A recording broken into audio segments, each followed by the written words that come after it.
ओम नमो भगवते वासुदेवाय. ओम नमो भगवते वासुदेवाय. ओम नमो भगवते वासुदेवाय. ओम ज्ञानाय नमः. साथ ज्ञानेश्वरी, दिवस 285. अध्याय 11. विश्वरूप दर्शन योग. श्री गणेशाय नमः.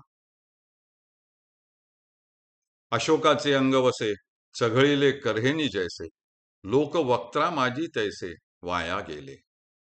परी सिसाळे मुकुटेसी, पडिली दाढाचे सांडसी, पीठ होत कैसी दिसत आहाती. तिये रत्ने दाताची ये सवडी, कूट लागले जिभेच्या बुडी, काही काही आगरडी द्रष्टांची माखली. ज्याप्रमाणे कऱ्हेनी म्हणजे उंटाने अशोक वृक्षाचे अंग वसे म्हणजे फांद्या उगाचच चघळाव्या, त्याप्रमाणे हे सर्व लोक आपल्या वक्त्रामाजी म्हणजे मुखामध्ये वाया म्हणजे व्यर्थच गेले आहेत. परंतु त्यांची सिसाळे म्हणजे मस्तके मुकुटासकट आपल्या दाढांच्या सांडशीमध्ये सापडून त्यांचे पीठ होताना कशी दिसत आहेत पहा. त्यांच्या मुकुटांवरील काही रत्ने दातांच्या खाली सवडी म्हणजे फटीमध्ये अडकून चमकत आहेत. कित्येक रत्नांचे झालेले कूट जिभेच्या बुडाशी लागले असून काही काही द्रष्टांची म्हणजे दाढांची आगरडी म्हणजे अग्रभाग त्या कुटाने माखले आहेत. हो का जे विश्वरूपे काळे, ग्रासिली लोकांची शरीरे बळे, परी जीवित्व देहीची सिसाळे आवश्यकी राखिली. तैसी शरीरा माझी चोखडी, ये उत्तमांगे होती फुडी, म्हणून महाकाळाची ही तोंडी परी उरली शेखी.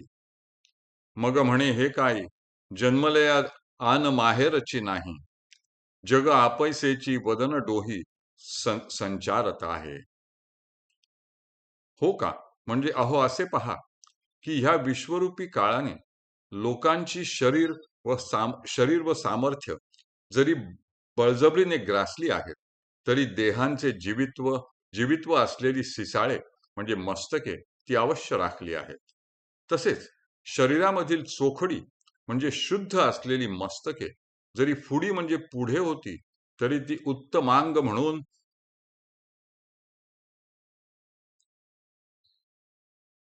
विश्वरूप महाकाळाच्या तोंडी गेली, परंतु शेखी म्हणजे शेष उरली. मग अर्जुन म्हणतो हे काय आहे, जन्माला आलेल्या प्रत्येक पदार्थाला व प्राण्याला आन आन माहेरची म्हणजे दुसरी गती व दुसरा मार्गच नाही. हे जग आपैसेची म्हणजे आपोआपच विश्वरूपाच्या वदनरूपी डोहात संचारत वा शिरत आहे. यया आपे आप आघवी या सृष्टी, लागली या आहाती वदनाच्या वाटी, आणि हा जेथीची या तेथ मिठी देतसे उगला. ब्रह्मादिक समस्त उंचा मुखा माझी धावत, येर सामान्य हे भरत ऐलीच वदनी. आणि कही भूत जात ते उपजलेची ठाई ग्रासित, परी याची या मुखा निभ्रांत न सुटेची काही. यया म्हणजे ही आघवी म्हणजे समस्त सृष्टी आपोआप या विश्वरूपाच्या वदनाच्या वाटेला लागलेली आहे, आणि हा विश्वरूपी परमात्मा काळ उगला म्हणजे उगीचच त्या जगाला जिथल्या तेथे मिठी देत आहे म्हणजे गिळून टाकीत आहे. ब्रह्मदेव, विष्णू, महेश आदी करून समस्त हे सर्वात उंच असलेल्या मुखामध्ये धावत शिरत आहेत, आणि येर म्हणजे इतर सामान्य जन हे ऐलीच म्हणजे अलीकडच्या वदनात भरले जात आहेत. आणखीही इतर जे भूत जात आहेत, त्या सर्वांचा ग्रास ती मुखे ज्या ठिकाणी ते उपजले आहेत त्याच ठिकाणी करीत आहेत. पण ह्या विश्वरूपाच्या मुखातून निभ्रांत म्हणजे निसंशय काहीच सुटत नाही हे खरे.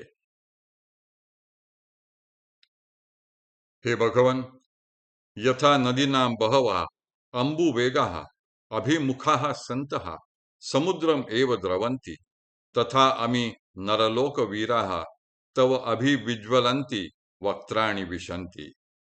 हे प्रभो, ज्याप्रमाणे अनेक नद्यांचे प्रवाह समुद्राकडेच धाव घेत समुद्रातच प्रवेश करतात, त्याप्रमाणे मर्त्य अशा नरलोकातील सगळे वीर आपल्या प्रज्वलित मुखांमध्ये प्रवेश करीत आहेत. जैसे महानदीचे ओघ वहिले ठाकीती समुद्राचे अंग, तैसे आघवाची कडुनी जग प्रवेशत मुखी. आयुष्य पंथे प्राणीगणी करोनी अहोरात्रांची मोवणी, वेगे वक्त्रा मिळणी साधी जता आहाती.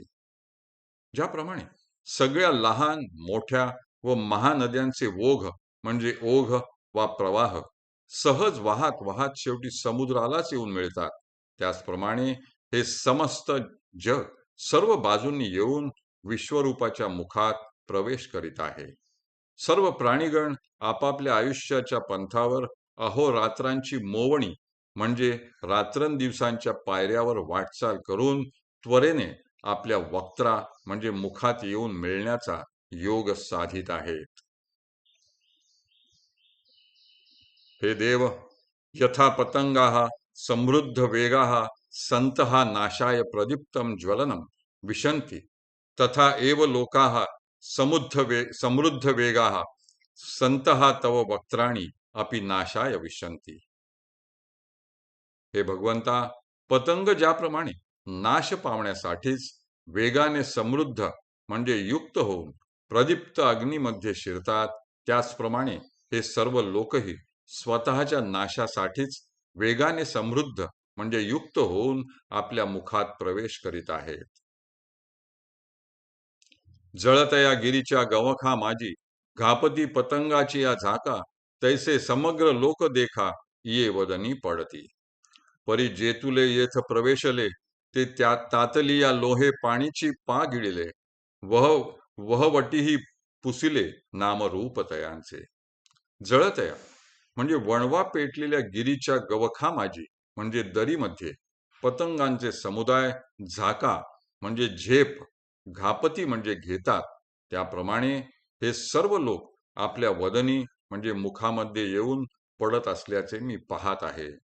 परंतु ज्याप्रमाणे तातलिया म्हणजे तापलेल्या लोहे म्हणजे लोखंडावर पडलेल्या पाण्याची लगेच वाफ होते, म्हणजे ते पाणी जसे लगेच नष्ट होते, त्याप्रमाणे जेतुले म्हणजे जितके म्हणून प्राणी आपल्या मुखात प्रवेश करीत आहेत, त्यांचे केवळ नामरूपच नव्हे तर त्यांची वहिवाट देखील पुसली जात आहे. हरिः ओम, हरिः ओम, हरिः ओम. हरये नमः, हरये नमः, हरये नमः.